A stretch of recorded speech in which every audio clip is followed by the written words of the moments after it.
Hello, everyone, and welcome to How to Have Extraordinary Relationships. I am here with Louisa Young, and I'm so delighted to be here with her. She is a novelist, a songwriter, a short story writer, a biographer. In the past, she was a journalist. I met her, she was writing, I think, for Marie Claire about motorbikes because she was a big motorbike person, and she's writing songs and albums. And how would you describe yourself? Are you a polymath? Are you a Renaissance woman? Ooh, Renaissance lady. That's a nice idea, isn't it? Because you've Yes. written about the heart, you've written about was it your grandmother, Kathleen Scott? Was she your grandmother, great Yes, grandmother? she was my father's mother, and she was married to Scott of the Antarctic. And that was my first book. And obviously, if you're doing a first book, it really helps if you've got something special to offer. So they take any notice of you. And I really did. It was pure nepotism. I had her diaries that she wrote throughout the time that Scott was away at the South Pole. So I was able to write a really well-informed biography based on, prize bit of source material as it was by that stage of history. Um, but yes, I've written, so that was my first biography. I've also written memoir, I've written fiction for children with my daughter. Yes. Basically, I'm aiming to cover every kind of writing that there is. I haven't written any poetry and I haven't written any plays. But apart from that, I think I'm doing quite well. And you've gone into music. So we're talking about extraordinary relationships. Who, what, where, what. Obviously you write. That's what you do. And I'm wondering what got you into the writing. I mean, I love your book. So there are so many, what's very interesting, I think, about you is that you're not a genre writer. You've written books from all sorts of different places and different directions. And how does that work for you? So you're not like, I do crime or I do romance or I do modern Brit. It's interesting, that genre thing, isn't it? Because I feel that all my books are very similar, but they're not similar in genre. What they're similar in is theme. And what I'm always writing about is love, death, and bad mothers. And I may, you look at it and think, oh, it's a children's novel. It's about a little boy who runs away to join the circus and he can talk cat. Think, yeah, it's really about love and death and bad mothers. And you write a biography, you write, but I could set this as a challenge to anybody who could be asked to read all my books is see if I'm right. But in other ways, no, in the obvious surface ways, they're all very different from each other. Like when I gave in the children's books, my agent was like, I thought you were writing a book about Rachmaninoff. And I'm like, yeah, kind of, but actually it seems to have changed a bit. It's now a book for children about running away with the circus and talking cat. And that was written with your daughter, Isabel. That's right. It started from bedtime stories. Always the best place to start. And it was great because it she we told each other stories and she would give me raw material, and that's something which I think happens with a lot of parents and children if they take the time to do the bedtime stories, which they really, really should, because it's such a sweet and lovely thing and so good for both of you. Um, and then one day for her birthday, I said, what do you want for your birthday? And she said, can we write the stories down about this little boy, Charlie, this naughty boy? And of course I couldn't remember them. So we said, well, I tell you what, given that we started making up those stories when you were about 2 and you're all of 7 now, how about we start again from scratch and make them stories suitable for a 7-year-old? And she said, yes, that's a good idea. So we did. And then when I'd written them down, I thought, I'll print them out and make a lovely cover, or, send them off to be printed at Snappy Snaps or something. And I said to her, so what should we do with them? And she said, oh, well, you send them to Derek, because Derek was my agent.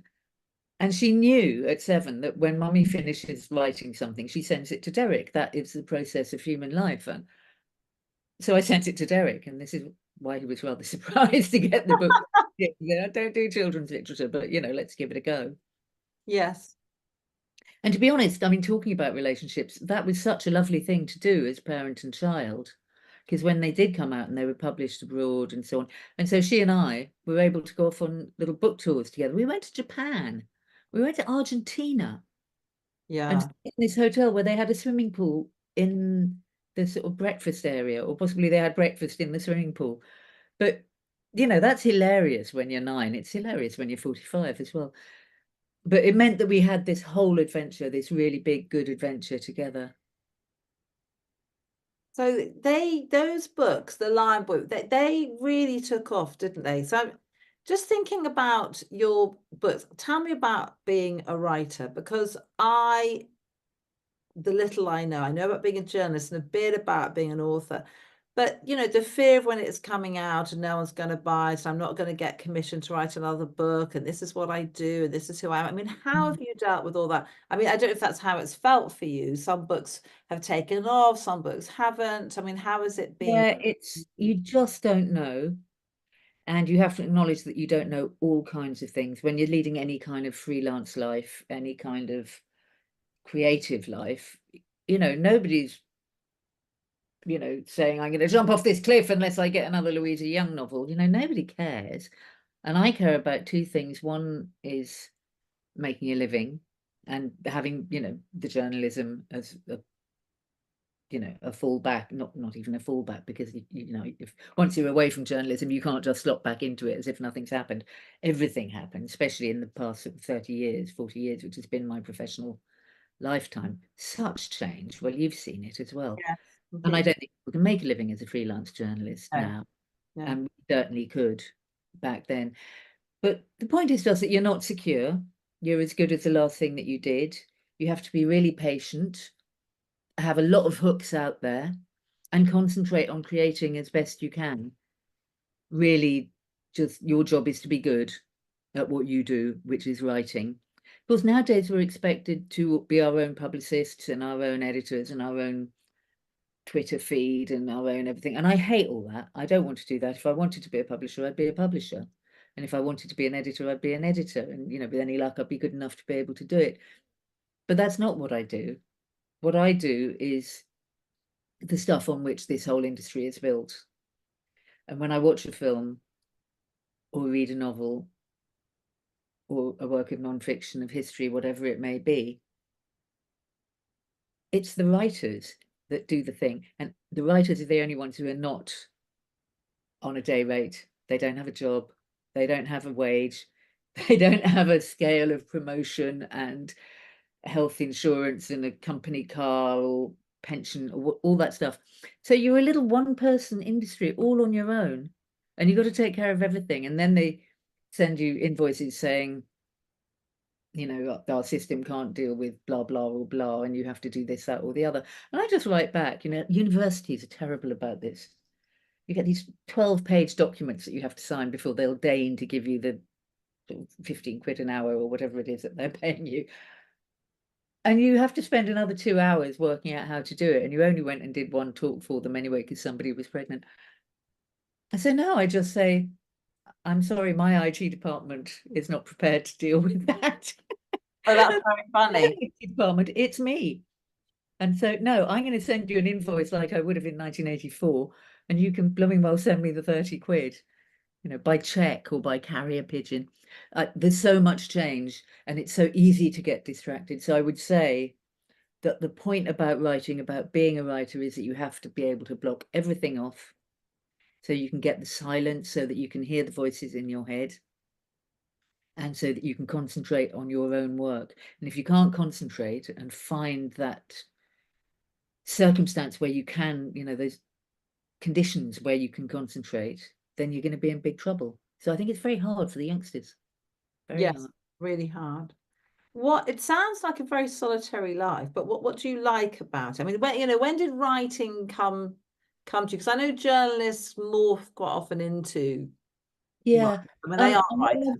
I wrote my first novel when I was 6, and I used to do a lot of work in schools, sort of creative writing clubs with a charity called First Story. Brilliant, brilliant setup.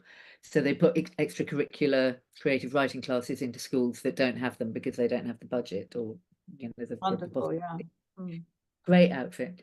And so I would read my first novel to these groups of kids, or primary school kids, when we were doing the Lion Boy stuff. And basically nothing happened in this story. It was just a long list of everything that this little mouse Wilfred owned on his houseboat. And the children were great because they would say, Miss, that's not even a story. Nothing happened, Miss. Miss, all you've got is a protagonist. You've got an arc. And I'm like, hey, 9-year-olds, you know, you're going to be writing your Netflix series in no time at all.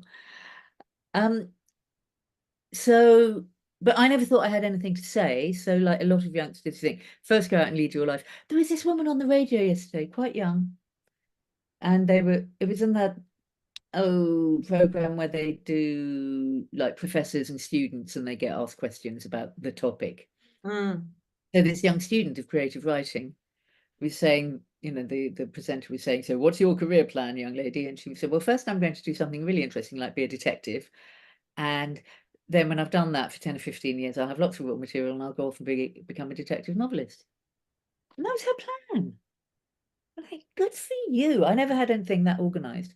But because basically what I was good at was reading and writing, after finishing my education, I was quite depressed for several years. So I just sort of drank too much and was depressed. And then I got into journalism, just basically through subbing, which I could do because I had a good old-fashioned education. So somebody taught me how to sub in a pub off the Fulham Road.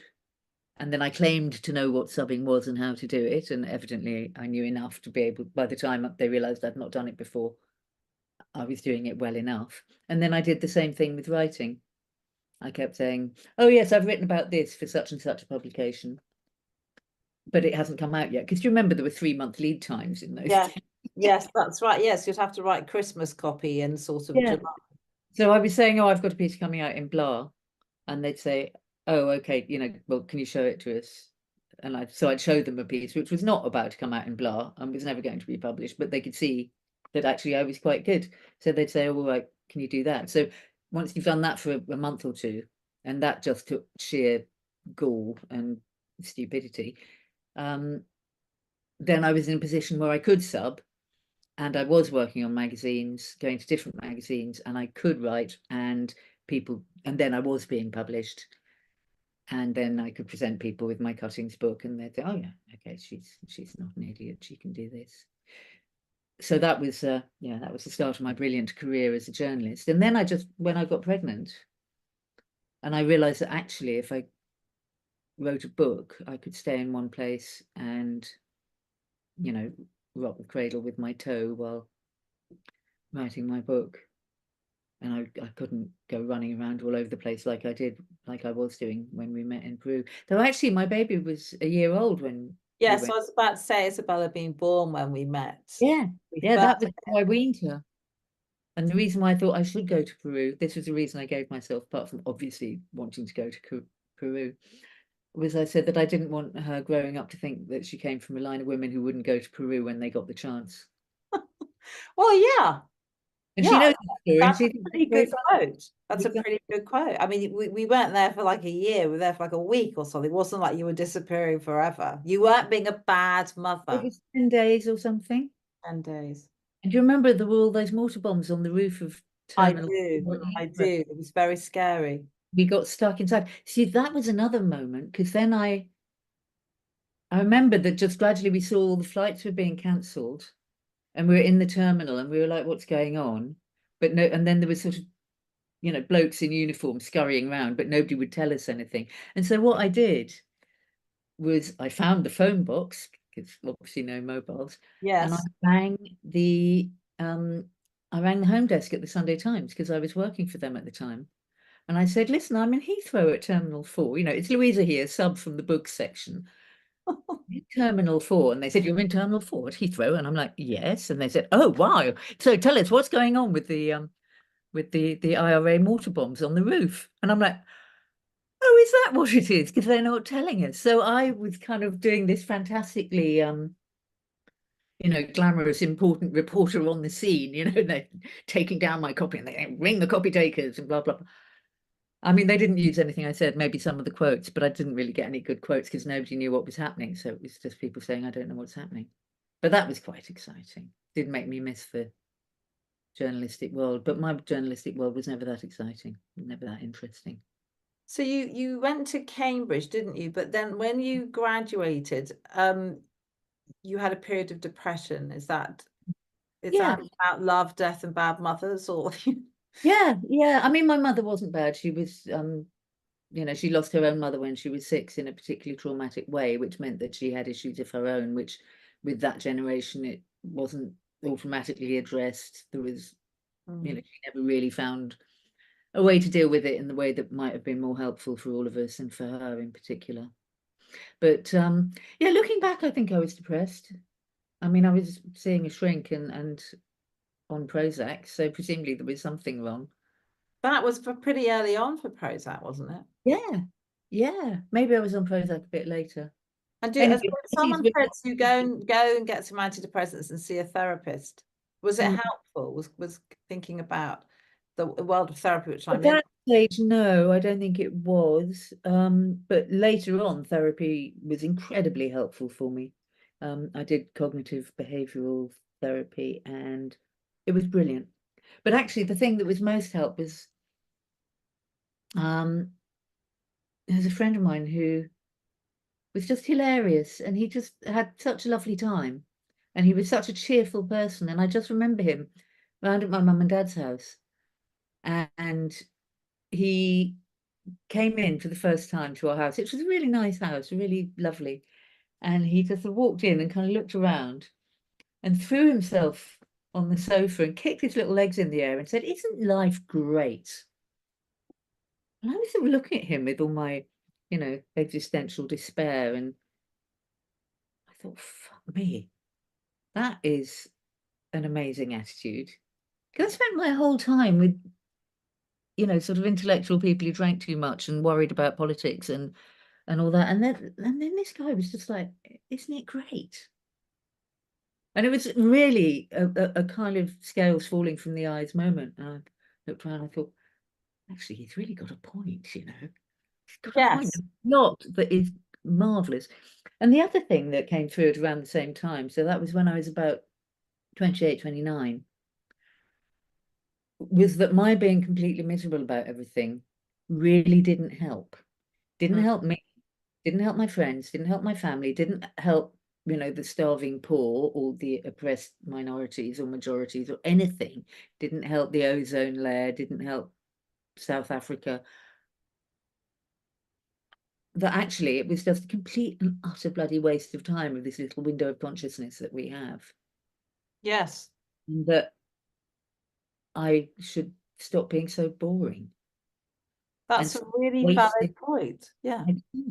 I should get off my ass, do all the things that all these people that I loved and respected said I should do, like go for a walk, stop stuffing myself with cake and cider, get out of doors, start being nice to other people. There's this great bit of advice I had, which was when you go out, you're young, you're in your 20s, you think you look terrible, you think your mascara's probably streaked, you think you're fat, nobody's going to fancy you. And just, it's just like all awful, and you drag yourself to some bloody party and you feel like shit and nobody talks to you and you're frowning and you've got your back to the wall and you drink 8 pints of cider and go home and feel terrible. And so somebody said, well, look, how about when you go to a party, instead of doing all that, look around, spot somebody else who's doing that, go over and talk to them, spot the person who looks more insecure, more unhappy, more self-conscious. And the next thing you know, you'll feel good because you've been nice to somebody. That person will feel good because someone's been nice to them. You can have a chat, learn some new stuff. Next thing you know, one of you will be laughing. Other people will come over and want to know what this lovely conversation is all about. Hello, how to behave at parties. I Yeah. had no idea. I thought you just got drunk and snogged people and, or had a Well, go. that's also fun.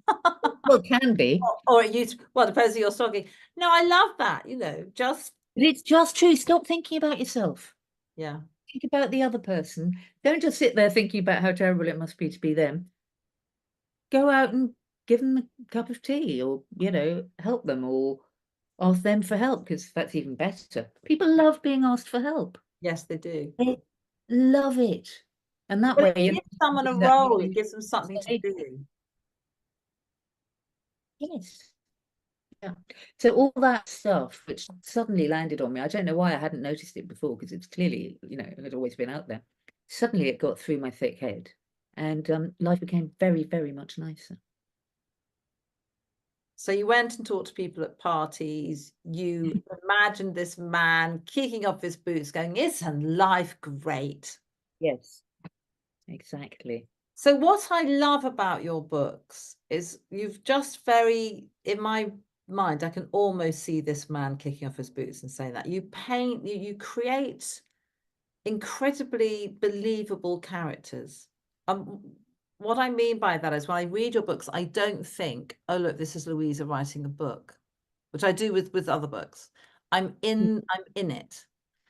Thank you, but that's what I want to be doing. So that is a really lovely thing to say. Yeah, I mean, and I know you, but I never feel I mean, I'm particularly thinking of your trilogy that started with My Dear, I Wanted to Tell You. Mm. So I don't know if people who've listened to this read that, but please, please, please do, because that first book really took off, I think, didn't it? Were you surprised by people? I mean, people hold it really dear to them, I think. I'm really glad that they do. I'm really glad that they do, because I absolutely loved them, those people. I mean, I loved my hero, Riley. He was just so nice. He was just doing what he could. And he was, you know, a bit sarcastic, bit troubled, but he just, you know, I adored him. I loved them all actually in their different ways. And so when I kind of came to what purported to be at the end of the story, I thought, no, I want to know, because I'm not that interested in what happens. I'm interested in what happens like after the crisis. I'm a big fan of the aftermath. So I don't think I've got any battle scenes. I've got some sort of battle audio from very far away, and I've got Riley. The first scene of that book that I wrote was Riley striding off the battlefield of Passchendaele, wounded and just sort of lurching, kind of almost insensibly out of the battle. But really, it's about what goes on at home. It's about what happens when soldiers come home, what happens to people after crisis and trauma. And so then obviously I had to write a book set in 1919 when everybody was home, and that kind of aftermath, because what often happens with big wars is that in the years after, and the traditional period is 10 years, so it's the same as Odysseus coming home in the Odyssey. It took him 10 years. And we're told by all sorts of different sources that it takes 10 years for a man to get over battle, or a family to get over you know, the crisis of war and violence. So I wanted to follow my families. I wanted to, and one of the things that happens is the ways that people die after war. They die of the war, but not for another 8-10 years. So, I mean, drugs and alcohol is an obvious one. After the Vietnam War, the deaths from drug abuse, alcohol abuse, suicide, unexplained car and motorbike accidents, it's almost as the number is almost as large as the number of people actively killed by the war itself, by being shot or bombed or Wow. like.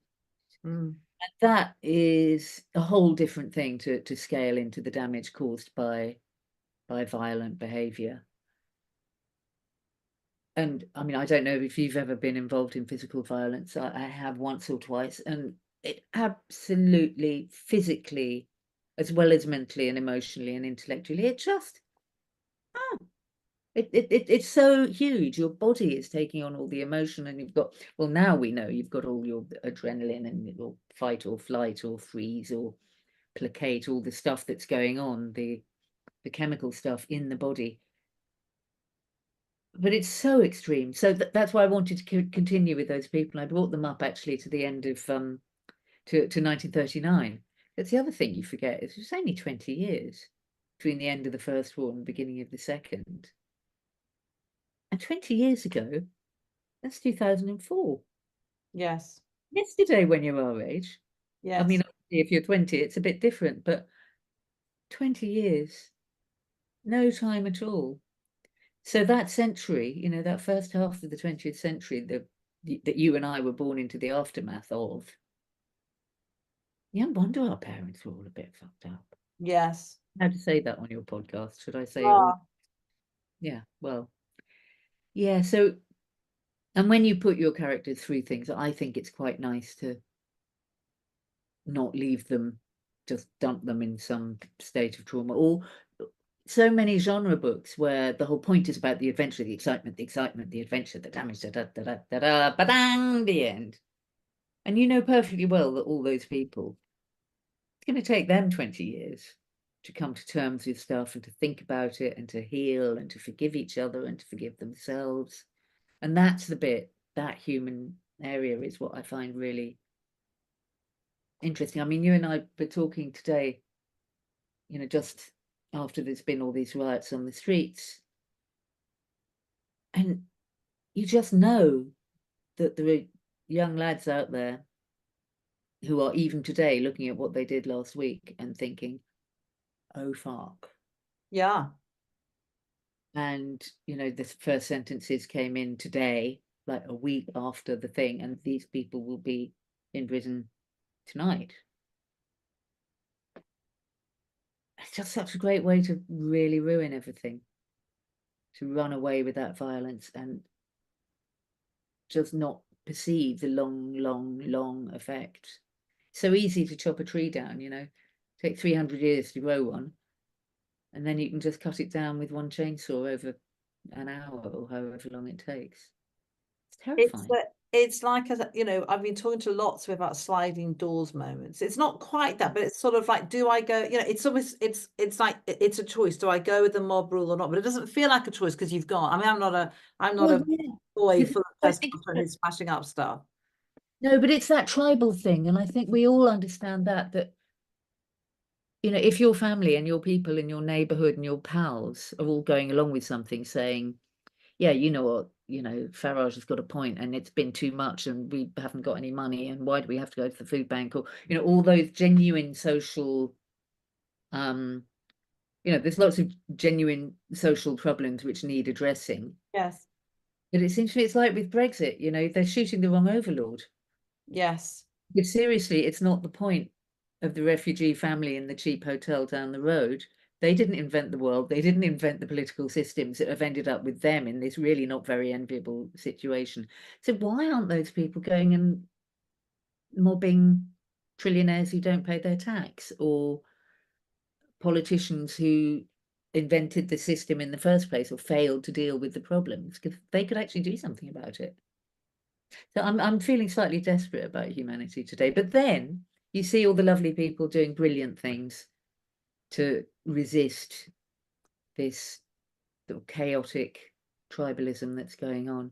It's very hard to break away from your tribe. I think it It's really is. really, really hard to break away from your tribe Your because dad saying, come with me on a riot, boy, we can throw stones. It takes a lot of balls to say no to your dad, I think, or to your, you know, your pals. yeah, also there's all sorts of stuff like testosterone. And I mean, you know, there's some basic, you know, things that are going on. Yeah. Um, thinking about your writing, have subjects come to you and then you've thought, no, that's not where I'm going to go. I mean, has stuff come to you and you thought, I don't know if I can write about that, or is everything? Do you feel you can kind of turn your craft in a way to anything I really? don't like writing, and I don't see any point in writing, one of which is actually violence. I mean, there's plenty of violence in the world. A lot of it takes place in the mind of writers. I don't want to write that. I don't want to write anything that I wouldn't want to read about. Mostly, I'm just interested in human nature, and there's nowhere in human nature I think that I wouldn't go. But I'd be unlikely to write a book about, I don't know, a cannibal. It's a bit extreme. Yeah. I like normal people under the normal pressures of what goes on. Um, there is this thing at the moment of, you know, you can't write something unless you've been it or are it, which Yeah, but I don't agree with that. I find it tiresome. It's not the topic that matters, because, you know, it's our job to make things up. Yes, That's yes, that's also why you have an imagination. essential. I mean, people have imagination. So the They readers can, can, like, create. That's what yeah, they so, do. and you know, the whole point is that a reader can look at a situation from an unexpected angle. So I don't bear with that, but I do think that what's really important, and I felt this very strongly with, for example, World War I veterans, is you have to do it with respect.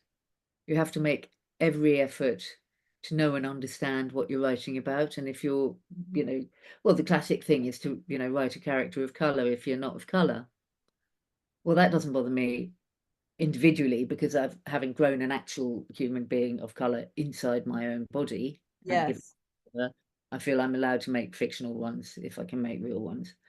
So that doesn't bother me, but it wouldn't bother me anyway, because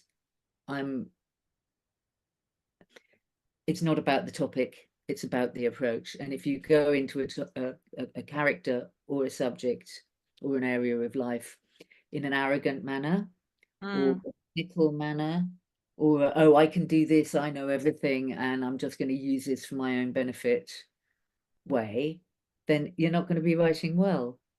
But if you go into it in a well-informed, cautious, listening, feeling your way, being respectful manner, then of course you should approach it.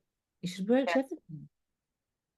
And if people say, oh, it's not true, we'll say, well, nor are talking cats, or yes, that would be insane if you couldn't imagine the world. There's fictional truth, which is truth about feeling and belief and how human beings are. And you can put that kind of fictional truth into a story, which is completely and utterly impossible and nonsensical, as a great many really excellent books are. So for me, it's all about the approach. It's not about the topic. No topic is off the table as far as I'm concerned. So you did the book, obviously, the last two books. Well, the one book was about Robert Lockhart, your fiance, who died. Do you want to talk a bit about that? I mean, I knew Robert, so I'm just letting everybody know. For a long time, and Louisa, you knew him for a lot longer than me. And obviously, so I have a personal interest in that book. But talk a bit about it, because it wasn't just about Robert. It was also about alcoholism. It was also about loss. And it's the way that you take things and you make them bigger. So I'm just wondering, why you decided to write it. Was it you thought, I want to write something bigger about this? Yeah, basically the book was about addiction and addiction in relationships, and obviously it had to be about Robert and me, because that was my knowledge of the circumstance of the situation, but also I wanted it to be more universal, which is difficult because he was, as you know, such an extraordinary character. So a little bit about him. He was a musician, a pianist and a composer. He was just ridiculously talented. He won his place at Oxford at the age of 16 from a comprehensive school in Wigan. And by the age of 18, he was a DMI, a kind of fellow of Magdalen College, Oxford, and was teaching other undergraduates. He was, plus he was hilarious and, just gorgeous and hilarious and extremely talented and very difficult, as often goes with that kind of area, and often very drunk. And, stuff which is hilarious when you're 20, 25, 30 becomes problematic when you're 35 and 40. And I've been looking for books to read for that kind of solace that you can get. And if you look for books about alcoholism, you get an awful lot of self-help books written by alcoholics or therapists, and you get an awful lot of books written by celebrity alcoholics who've hit step 8 or 9 or whatever it is in the 12 steps, and now want to tell their story. And they're not writers, and often people who write their own memoir, they're not writers, they're writing their story, and that is a brilliant thing to do. But I was looking for a book by an actual writer who does that thing of bringing in everything and writing beautifully. And the best book I could find was The Tenant of Wildfell Hall by Anne Bronte, which was published in, I think, 1838, possibly 1828. Anyway, I thought, gap in the market here. Something needs, not from the market point of view, but just there needs to be, this book does need to exist. And also, when you've been through hell, you know, what are you going to do with it? Well, if you're a writer, you're going to write about it. Not Yes. everybody wanted me to write about it, and I fully understand that and respect that. Because, you know, just because I loved him doesn't mean that nobody else loved him. And it's a very, very difficult thing to approach because, you know, you're really spreading the dirty laundry. And I thought, well, because if you don't, what's the point? Yes. Why write about something as strong and important and difficult as that, as an illness? An illness, the first symptom of which is pretend you don't have an illness, and second symptom is to behave like a complete arsehole. You know, what are you going to do? You can't whitewash that. There's no point in No. cleaning it up. You have to be absolutely as you see it clear as you can be. So then you get into all the problems of memory and things like that, because of course memory is unreliable, and being in love is a very unreliable state to be in. And you know, I was so in love with him, still am in a way. So it took me a long time to write.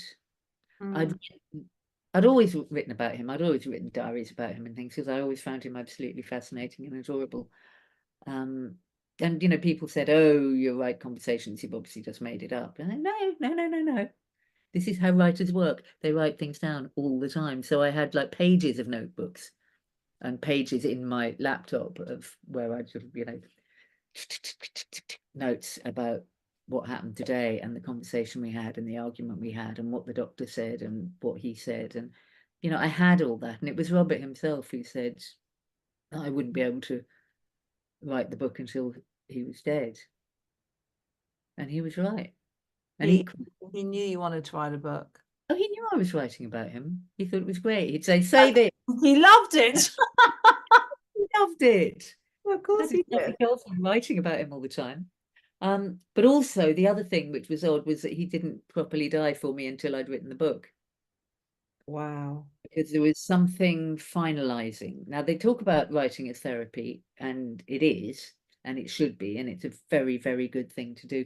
Of course, if you were a professional writer, rather than somebody who, you know, uses writing in their everyday life and, you know, keeps journals and things like that, if it is your job and your career and you've devoted 40 years to doing it as well as you can, then obviously it has to be something apart from therapy.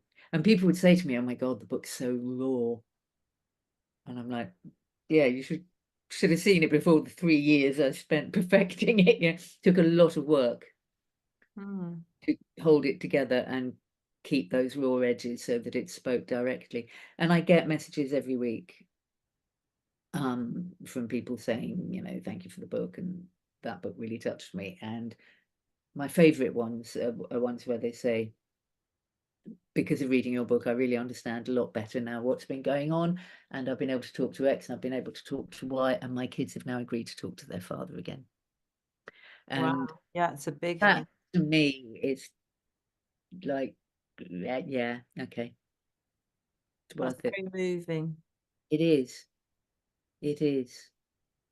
So yeah, and as you know, he died 12 years ago, 12 and a half years ago. Wow, it's a long time ago, but it doesn't feel like that time. It's a long time ago, but you know, we knew each other since we were 17.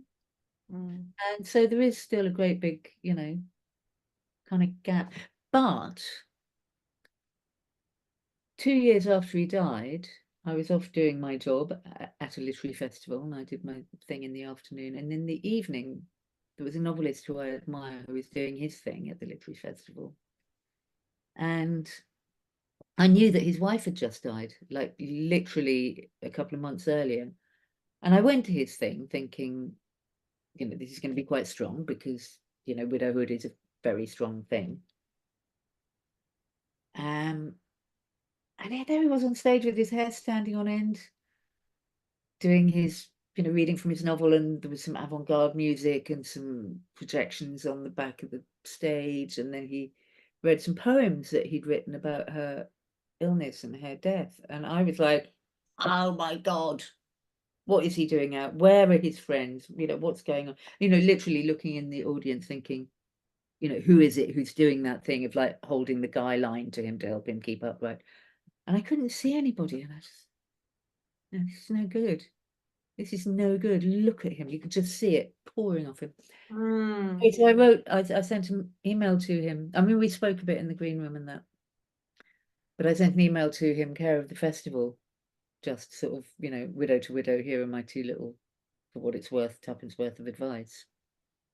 And he wrote back, and so we started emailing, and about a year later, I realised that it was a romance, and he said, "Yeah, God, yes, of course it's a romance, isn't it?" And I was like, "Oh, I hadn't noticed, sorry." It's like, what did you not? Crap at noticing if somebody's after you. I said, "Yeah." Yeah, and now we've been together for coming up for 9 years. And our friendship was, and our romance is based on being widows and on that shared experience and the understanding and support that we could give each other. Because if he wanted to be sad about his wife, you know, I was not going to sit there being jealous. There was, you know, the first Mrs. De Winter situation or any of that. I knew what he was going through, and he knew that I knew, because I had also and was still going through it. And so much of the time that I was writing about Robert, he was supporting me through that, and he was sending me these poems, and he published the book of poems. And I remember he won a prize in Italy. And we went off there, and because I speak Italian, they had me, they wanted him to read the poems in Italian, but he's Dutch, he can't begin to pronounce Italian. So I read one of the poems in Italian. And I thought, God, this is such a beautiful, modern, exceptional thing to be able to do, that I'm standing up and reading my boyfriend's poems about his late wife in Italian with full kind of understanding and comfort in that situation. I think, oh, so mature. We're really treating each other like human beings ought to treat each other. What a gift, what a joy, after all the years that one goes through of being treated wrong and treating people wrong and not having faith and all that. That's a very beautiful story. I cannot believe my luck. I cannot believe my luck. Do you know, I quite often have clients who meet, you know, they go through whatever with me, and they meet someone, that's what they say. And they say it in a beautiful way that you've just said, which is, I just cannot believe my luck. Yeah. That I've got a relationship the like of which I never thought I'd have.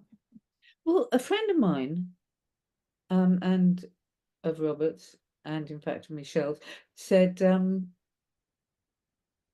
my relationship with Michelle was the first grown-up relationship I'd ever had. Might And well be true. he's right, because, you know, initially I was very young, so those relationships were very young, as they would be. And I mean, Robert and I only actually got together as a couple when he realized that he had to sober up, and he came to me saying, well, I need to sort this out.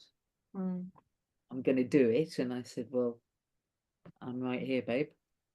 I'll help in any way I can. And that was when we decided that finally, you know, having first slept together in, I don't know, 1981 or something, that we were going to try and be a couple. I had no idea what I was letting myself in for.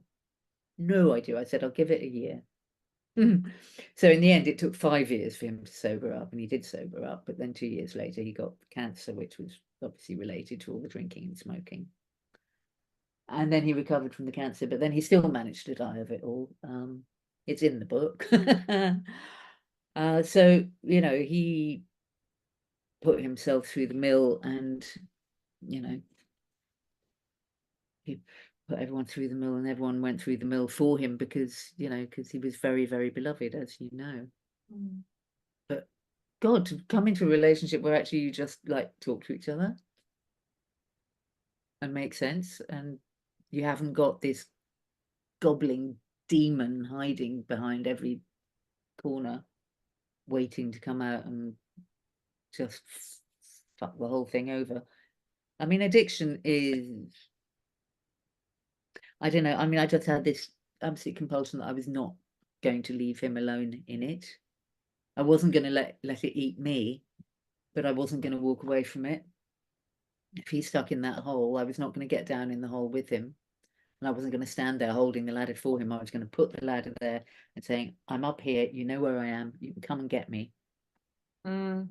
And in the end, you know, with many, many, many kind of backslidings and hiccups and car crashes along the way, we kind of got there for a bit. We had like, I think 2 years Yeah. where he was quite Yeah. disabled and quite damaged, but he was sober, he was happy, he was gung-ho. And that was heaven. That was absolutely lovely. Yes. Well, you remember. I don't remember him sober. I don't think I saw him then, so. Yeah. Well, it was not a very long period. Oh. Then, you know, then he's back in hospital having all sorts of things done. Which is a tricky one, because when somebody's an alcoholic, everybody thinks you're an idiot for sticking by them. And, you know, oh, you're codependent. No, I'm not actually. I love him despite it. I don't love him because of it. We are well through this. And then you think, but am I codependent? And actually, is that the worst thing to be? But I still don't really think that I was, because I hated his addiction. I really hated it. I wasn't attached to my hatred of it. I just genuinely wanted it to bog off. Mm. Where was I? Got lost now. But yeah, but then when they've got cancer, suddenly you're a God-given angel of mercy and everybody loves you. They can't do enough for you. I was getting free aromatherapy from the cancer department at University College Hospital. And, you know, you could go and sit in Maggie's and have biscuits. Great. Yes. I got a massage, honestly. The So that was a bit confusing as well, because I have actually been supporting him through another deadly Yes, that's right. I understand in that. the past 5 years, when basically all I've got is side eye, and why is an intelligent woman like you doing this? So yeah, it took me a while to get my head around that. And of course, you know, it's just that the first symptom of addiction is being a complete tosser. So it's very difficult. It's Yeah, very difficult. it is. Well, I I- think the reason why, I mean, that's a much bigger subject, but I think people sort of think, well, alcoholism is a choice and cancer isn't a choice. Now, I mean, there's a huge discussion around that. Absolutely. We're not going to have that, but Absolutely. you know, that's where people sit. Yeah, you know, addiction as lifestyle. No. Well, I mean, anybody who knows enough, who's taken the trouble to read up even the basics of addiction, knows that the choice that remains to you is what you do about it. Yes. And choice every day, you have that choice, and you can choose to grab the moment when you can, you know, go into rehab or go to meetings or whatever it might be. And well, this was an interesting thing that I learned in the course of all this, the difference between fault and responsibility. And basically, okay, so say your cat goes and traps on your neighbour's doorstep. Is this your fault? No. Is it your responsibility? Yes. Yeah.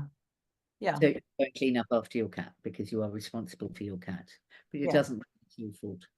So addiction, as I understand it, is not your fault. Nobody asked for that gene, and there are genes. And nobody asked for the emotional damage that people are constantly trying to try out with those mind-changing chemicals. And nobody asked for so many bad things to happen to them, that they consumed so much alcohol that tipped the gene into action. All that area. Mm. However, if that's where you find yourself, it is your responsibility to deal with it. Yes. Like, you know, it's not somebody's fault.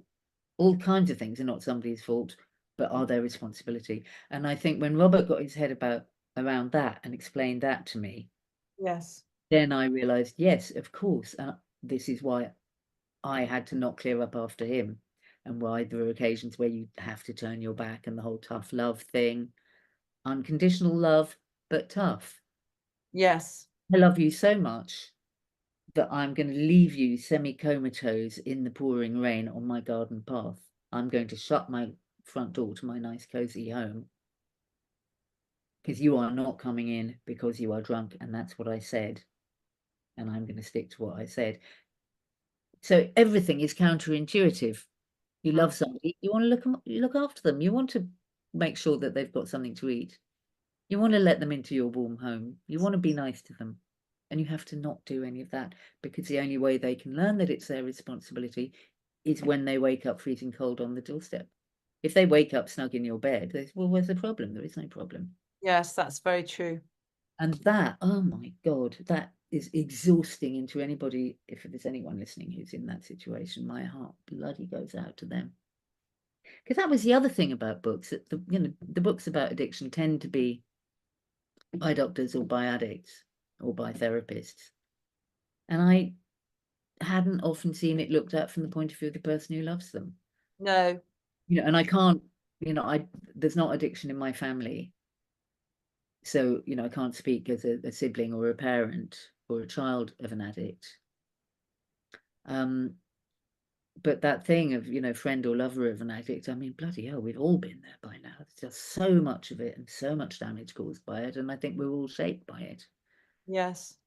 Yes. And, talking to the children of addicts, you realize that their entire life, from when they were little babies, they've been growing up in this shadow. So obviously, like plants, grow towards the light, and so you're shaped by it. Yes, you're shaped by it. Then Absolutely. if you fall in love with somebody, and was Robert an alcoholic when I fell in love with him? I don't know. He was 17. I was only half in love with him. But, Well, he probably was. But who well, knows? Who knows? it was innate in him. The possibility Yes. was there, obviously, otherwise it wouldn't have blossomed so appallingly later on in his life. But, a person is a whole person made up of so many complexities. And I feel really grateful that when I came to him, I was reasonably strong and reasonably flexible and was able to come through it in one piece. Because if things had been a bit different, I don't know. I genuinely don't know what might not have happened in the worst parts of that relationship. Yeah. And then, families, children, parents, and if you add, we're nice middle class people. We've got nice capacity to earn money and basic good health and all education and all those things. So that all helps keep you going. It's no, it's no guaranteed protection, but it's certainly it's good to have those things in the toolbox. And if you haven't, then everything is exacerbated, as always. Yes. Of course. Of course. So we're running out of time. There's so much we can talk about. We haven't talked about your new book. Sorry, which? We haven't talked about your new book. You're writing a book. We also haven't talked about, 12 months in a day. We haven't talked about these. Okay, well, 12 months in a day was like a comedy version of being widowed. So basically, I've got two couples. There's no alcoholism in it, though. And in both couples, in each couple, one of them dies. And so you've got these two widows. And then you've got two ghosts. Yeah. And so one ghost is incredibly clingy and possessive and just wants to follow his widow around and love her from beyond. And the other one is really concerned about her widow and wants him to be happy and find a lovely new girlfriend. So it's a rom-com where the ghosts are fighting about whether or not to try and get the living couple together, and the living couple are kind of slightly a bit aware, as you are when someone dies. You kind of feel things because their absence is so fresh and very.